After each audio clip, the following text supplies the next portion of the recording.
Igumbi Lamatshitshi. So basically what we do here is to gather our experiences about officer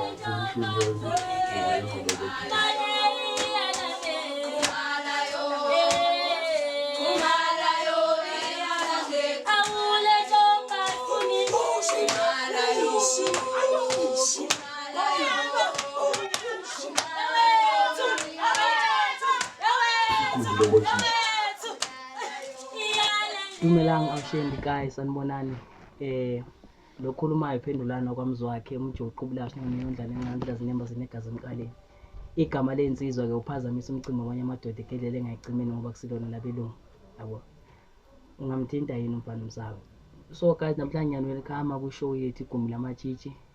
Igumbi Lamatshitshi se talk show eyenzelwe ukuthi amatshitshi akwazi ukukhuluma ngama challenges nendlela abayihambayo ukuthi babe amatshitshi ukuthi injani yabona benzele for anyone osafuna uqala le journey yabo. So namhlanje sine guest ebizwa ngegama lika Nobuhle.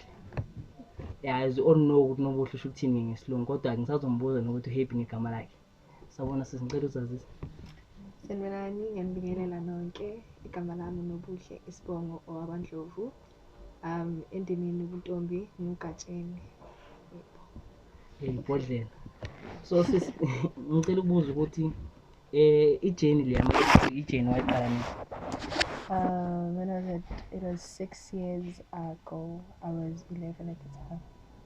11. 11. So far ever since ke waqala na 11 ke nginesiqiniseko sokuthi ibingekabikho serious ngaleyo ndlela leyo. So uqala ukuthi be serious uqala uyibona nini? Ukuthi manje hayi manje sokushintshwa amagezi izinto zami njengasekuqaleni manje so kuyakhushukela manje. I think it was last year when I turned 16. Yeah, to be quite honest, because they said we a new age now. 16 guys is where ubona kahle manje. I can say not really ubona kahle umhlaba, but ngasho ukuthi I part of igaba zokukhula, and it also goes along with peer pressure and all that. That's when get high school ya grade 10 ke manje things get real. So yeah. So manje so far ever since uqala ijourney yamateacher, I know ukuthi it's not an easy journey, right? Yes. So amapha ama challenges wena okwahlangabezana nawo, ama challenges mhlambe ayacisha discourage kule journey le?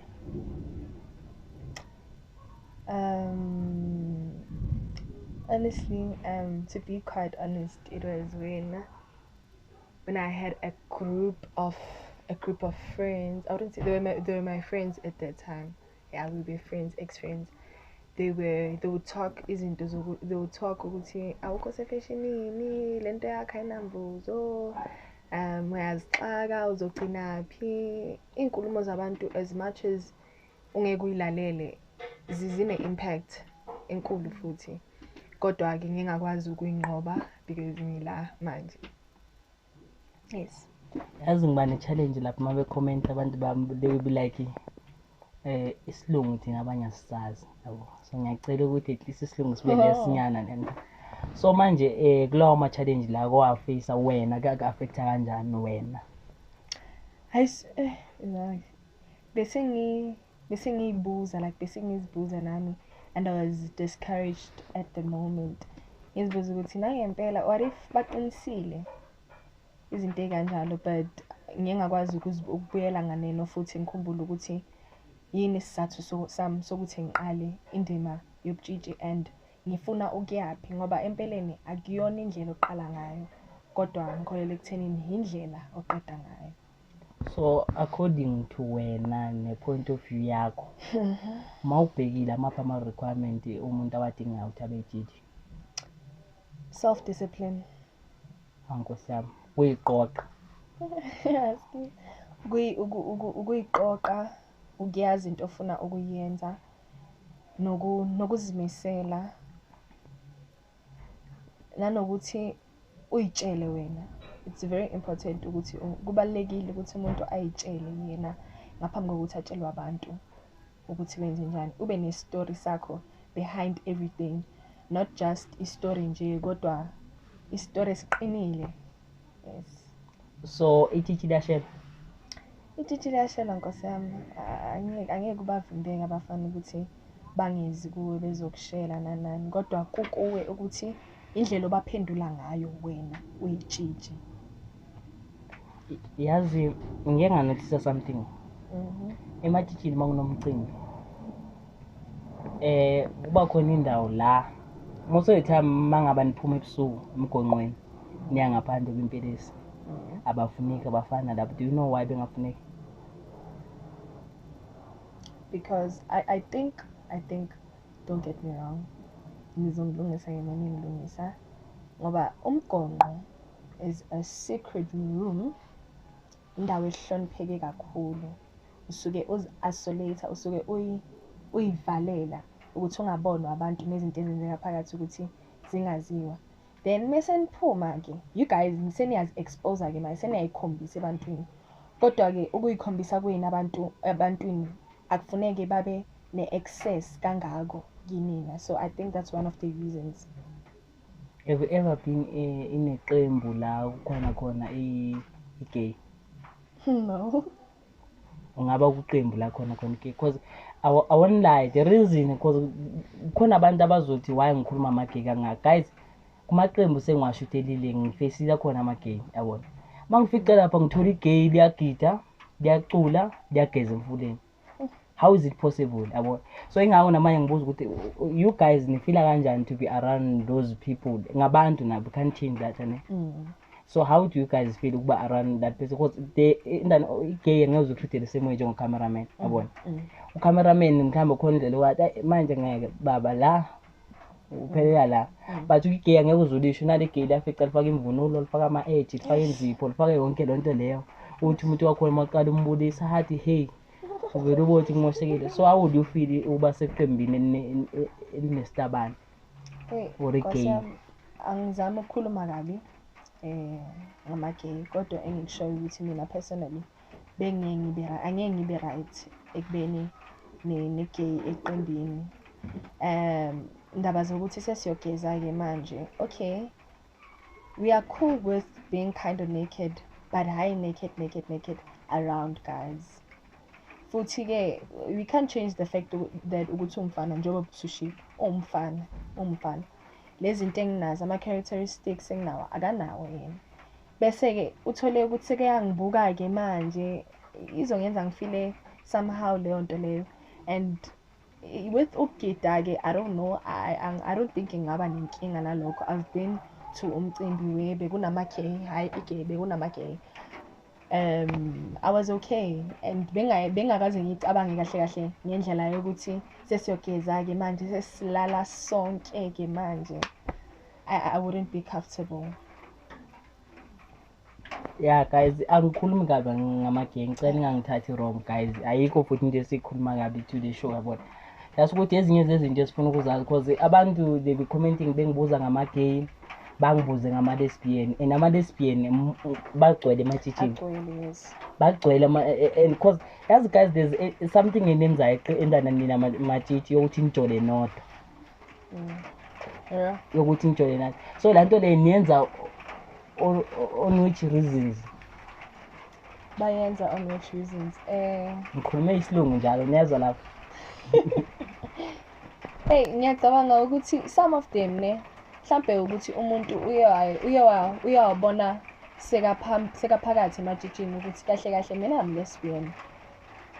Abone ngokuthi mhlambe kuyagezwa-ke manje ezwe nje umuzwa ukuthi ethi mebona intombazana akhushukele uloyo muzwa loyo. And ne angazi-ke kusuke sekujolana bodwa kanjani. Sebe attractana beqhazana ethi membona egida mhlawumbe athi wazi wangihlabela kamnandi bajwayelane babangani gcine seyilidela ekuthenini bajole. I've also been sheled ngike ngashelwa ematshitshini and which into engazange ngiyithathele engqondweni because I'm straight. So far ever since uqalele gym le yamatshitshi ukungena kuyona endlini ubani umuntu bekade kusupporta like kakhulu ewevuka nawe?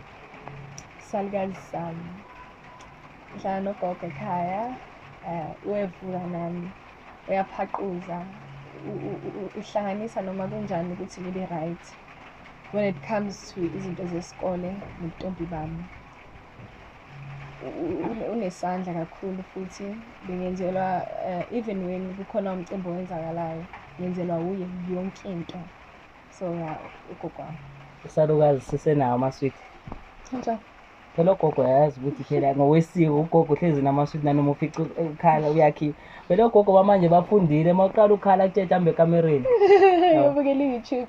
Yeah, sisenawo amaswiti. Ungcono. So AP advice onayo for anyone osaqala or osafuna uqala ejeni ke? Kofuna ukuyiqala inhle into esiyenzayo imnandi futhi kodwa akulula. Kodwa with all that being said ngithi kini ningeza indawo ikhona siqhubeke nokuthuthukisa isiko lethu. Yes, and kosayiqala I'm saying qhubeka zikhona zona ihibe kodwa indlela yempumelelweni ayikaze kuyabalula. Manje ngobhekile kulamaqembu akhona nje ewonke yeyiphi into because so far ngiyabona ukuthi amasiko ayancipha sekugcwele ifashion kakhulu manje. Ngiright ngeke izinto bezenziwe ekuqaleni kudala amatshitshi akudala khona ezingasenziwa manje lamatshitshi manje, which means ifashion le mawubhekile ne-culture zahambiselana or khona efire between the two. Kuya ngumuntu nomndeni and mina I would say kungahambiselana because ifashion iyathuthuka ngapha like iyathuthuka ngempela and kukuwe mawumuntu ukuthi uyafuna na. And I can say ukuthi kweminye imindeni uthola ukuthi babazalwane ekhaya but bayakuvumela ukuthi uhambe amatshitshi. So ke lapho kufa okugodwa kufa ini isiko thuthuka ini ifashion. So yes, that's all I can say. I don't know. Yeah guys, so it is what it is, ungadidizi. Guys, nami namhlanje at least ke isilungu ngisikhulumile ke nami ngizwele omiss this after you. Ngiyabonga ke kusisindana sisinobuhle ngokuthi asivakashele. Ngicela guys mangaba mhlawumbe kukhona esikukhohliwe nisishele kona lapha kuma comment lapha ku YouTube bese senze isiqiniseko sokuthi simlanda ngevosho, simlanda kibo sizwe ukuthi kulama questions la nawo amapha kwazi ukwaphendula. Guys, asivaleli umuntu, anyone ufuna ukuba part of the show angeza free mahala ubhatali lutho. Yabona, this is the opportunity ukuthi nawe ukwazi ukukhuluma. Danko.